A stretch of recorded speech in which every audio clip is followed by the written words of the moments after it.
pessoal, nesses 105 anos de Presidente Prudente, a gente aproveita para conhecer pontos históricos e prédios que marcaram a trajetória, a economia, o desenvolvimento, claro, e toda aí o desenrolar da história da capital do Oeste Paulista. Uma cidade cheia de curiosidades históricas, como a gente mostra agora na reportagem do Altair Vieira, da Valéria Gargulho e do Rubens Nakato.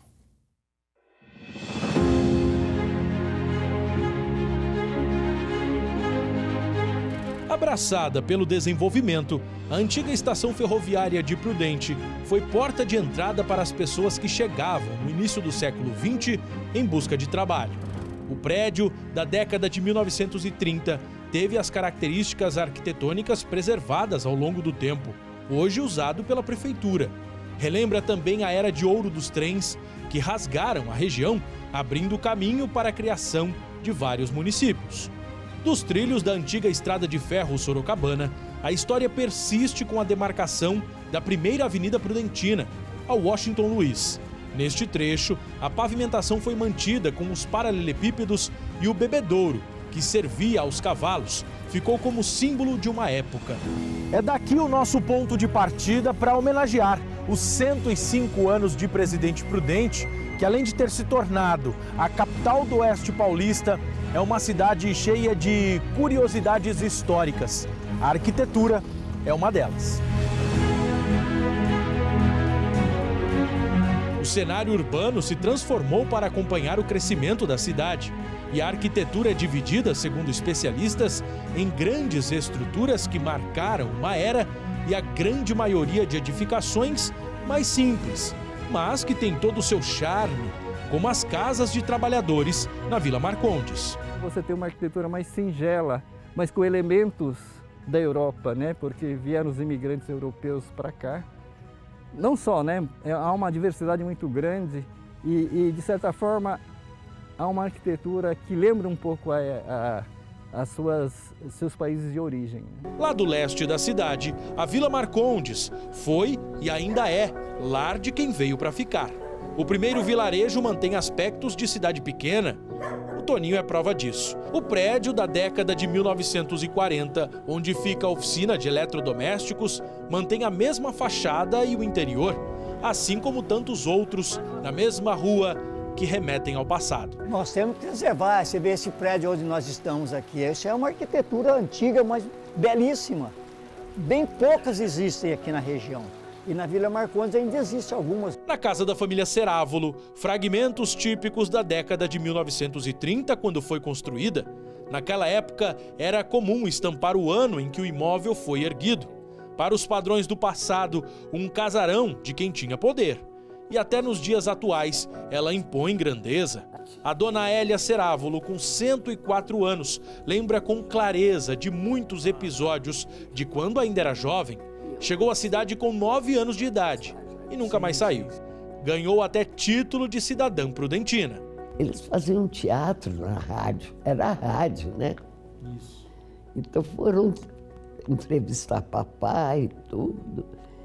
E ele falou assim, olha, eu gosto tanto daqui, já estava velhinho. Eu gosto tanto daqui, que isso daqui vai crescer e vai ser capital da Alta Sorocabana. Aí, todo mundo na rádio, ele está falando que é da alta capital da Sorocabana. Pegou. Pegou. No mesmo bairro está o barracão da Companhia Matarazzo. Revigorado nos anos 2000, agora é complexo cultural. Espaços que no passado serviam a uma indústria algodoeira, hoje abrigam arte, história e espetáculos teatrais. Ainda às margens da ferrovia, o Instituto Brasileiro do Café, o IBC, é um monumento. Singular, nos mais de 5.000 metros quadrados, a cobertura, estruturada em madeira toda encaixada, foi construída por ingleses no final dos anos 1930. O local foi revitalizado em 2015 e 4 anos depois foi tombado como patrimônio arquitetônico e histórico da cidade. Viajando no tempo e no paisagismo prudentino, a Praça 9 de Julho se tornou icônica pela beleza e pelo espaço democrático em reunir todas as classes sociais.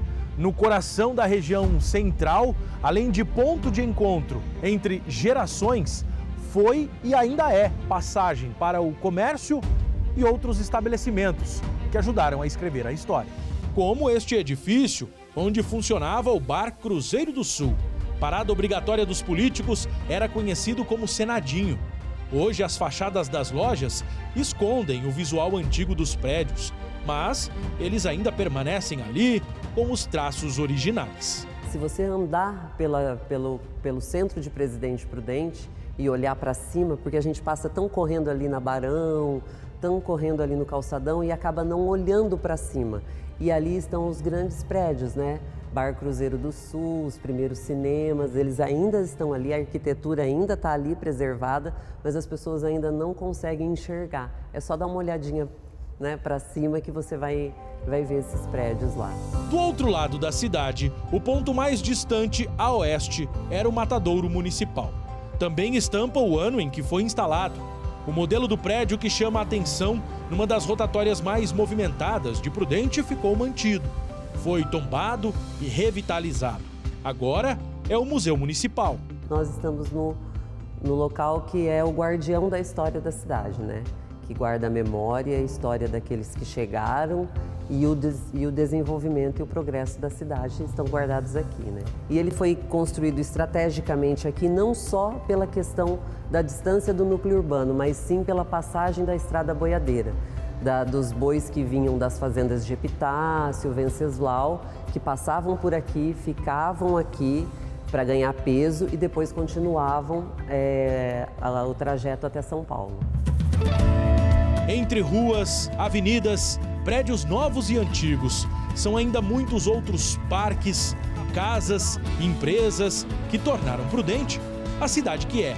Uma mistura de gerações, modelos, estilos que contrastam, mas se complementam e construíram esses 105 anos de história.